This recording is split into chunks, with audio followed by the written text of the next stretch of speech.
Der erste Mensch, Adam, das lesen wir ganz am Anfang der Bibel, wurde geschaffen von Gott zur Gemeinschaft mit seinem Schöpfer. Aber dann gelang es Satan durch List, dieses erste Menschenpaar zur Sünde zu verführen. Ihr Lieben, als dieses erste Menschenpaar sich gegen Gottes Gebot entschied und der Lüge Satans folgte, da zerriss diese Beziehung, dieser Lebensfaden nach oben. Und die Beziehung zu Gott war tot. Der Mensch getrennt von Gott. Ihr Lieben, wenn der Mensch von Natur aus bei Gott wäre, dann müsste Gott uns nicht rufen. Aber er ruft uns, weil wir von Gott abgekommen sind. Die Sünde trennt von Gott und führt ins ewige Verderben. Darum kam Jesus. Und Jesus Christus war bereit, die Sünde der ganzen Welt auf sich zu nehmen und so qualvoll für dich und mich in den Tod zu gehen. Er, der nie gesündigt hatte, er, der die Strafe nicht verdient hätte. Wir hätten sie verdient. Wir haben gesündigt. Aber er war bereit, an deiner Stadt den Tod auf sich zu nehmen. Er ging aus einer glühenden Retterliebe ans Kreuz. Aber er blieb nicht im Tod, sondern der himmlische Vater hat dieses Opfer angenommen und bestätigt, indem er seinen Sohn am 3. Tag auferweckte und zum Retter der ganzen Welt bestimmt hat. Und Jesus hat durch seinen Tod und seine Auferstehung Satan, Sünde und Hölle besiegt. Und er ist der Einzige, der eine von Gott getrennte Menschheit wieder mit Gott verbinden kann. Im Neuen Testament finden wir das griechische Wort Klesis. Es kommt 11 Mal vor und bedeutet Ruf, Berufung, Einladung. Es geht um diesen göttlichen Ruf an alle Menschen. Seine Einladung zum Heil und zurück in die Gemeinschaft mit ihm. Der göttliche Ruf zur Errettung ist in 2. Timotheus 1, Vers 9 ein heiliger Ruf. Und Gott ruft auch heute Abend. Es ist ein heiliger Ruf. Hebräer 3, Vers 1, eine himmlische Berufung. Wenn man Ja sagt, bucht man sozusagen den Himmel heute Abend. Alle, die dem Ruf Gottes folgen, das heißt, ihre Sünden Jesus bekennen, in einem einfachen Gebet ihn aufnehmen, in dem Moment wird die ganze Schuld, die dich trennt von Gott, ausgelöscht und Jesus kommt durch den Heiligen Geist in dein Leben hinein. In diesem Moment wirst du von Neuem geboren. Du bekommst ein ganz neues Leben und eine Kraft, ein verändertes Leben zu führen. In dem Moment gehörst du zur weltweiten Schar der Erlösten, zur Gemeinde Jesu. Im Griechischen Ekklesia, die Herausgerufenen. Herausgerufen aus der Macht des Satans, aus der Sünde, aus dem Tod, hinein in die Gemeinschaft mit Jesus, dem Sohn Gottes. Paulus spricht in 1. Korinther 1, Vers 9 über diese erste und höchste Berufung. Dort sagt er, Gott ist treu, durch den ihr berufen worden seid in die Gemeinschaft seines Sohnes, Jesus Christus, unseres Herrn. Und das Neue Testament zeigt uns so wunderbar, wie Jesus vor 2000 Jahren Menschen wie dich und mich herausgerufen hat in seine Nachfolge.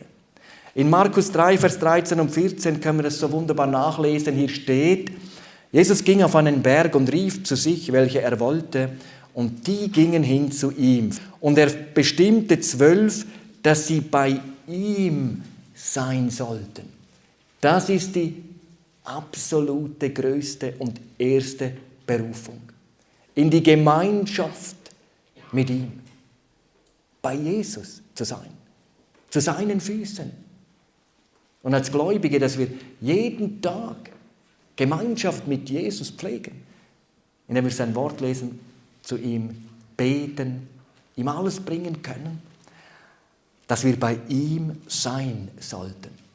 Das ist die höchste und erste Berufung. Jesus bietet uns neues Leben an, neue Kraft. Er spricht von lebendigem Wasser, das nur er geben kann. Er spricht von einer Quelle, die im Menschen entspringt, wenn er sich zu Jesus Christus bekehrt. Wenn er Jesus Christus bewusst in sein Leben aufnimmt. Jesus sagt hier zur Samariterin, wer von dem Wasser trinken wird, das ich ihm gebe, den wird in Ewigkeit nicht dürsten, sondern das Wasser, das ich ihm geben werde, das wird in ihm eine Quelle des Wassers werden, das ins ewige Leben quillt.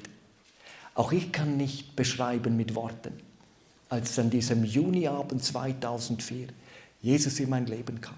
Und ich wusste, den können sie mir nicht mehr nehmen. Seine Liebe in mein Leben hineinkam, die mich bis heute antreibt, motiviert, den anderen von Jesus zu sagen. Was beinhaltet eigentlich das Angebot Jesu? Erstens, Erlösung durch Vergebung. Die Bibel sagt in Kolosser 1, Vers 14, in Jesus haben wir die Erlösung durch sein Blut, die Vergebung der Sünden nach dem Reichtum seiner Gnade. Warum brauchen wir das? Weil jeder Mensch vom Sündenfall her von Gott getrennt lebt. Er wurde schon so in die Welt hineingeboren. Und so wie die Sünde das Leben von Adam und Eva zerstört hat, so ist es noch heute. Die Sünde trägt in allem, was sie anbietet, den Keim des Todes. Ein Leben in der Sünde ist das Bitterste, was es überhaupt gibt. Und wenn ich heute von Sünde rede, dann rede ich nicht von Dingen, die ich gelernt habe. Ich musste es tun.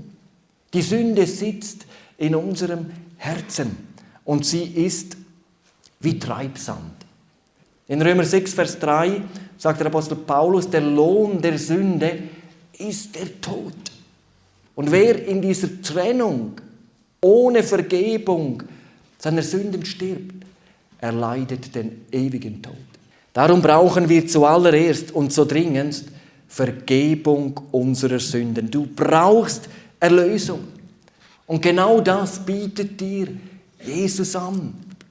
Wenn ein Mensch sich für Jesus entscheidet, das heißt, wenn er seine Sünden Jesus bekennt, wenn er Jesus aufnimmt, dann wird ihm von einem Augenblick auf den anderen seine ganze Sünde, die bis heute sich angehäuft hat, vor Gott ausgelöscht und dann steht er da, wie wenn er noch nie gesündigt hat.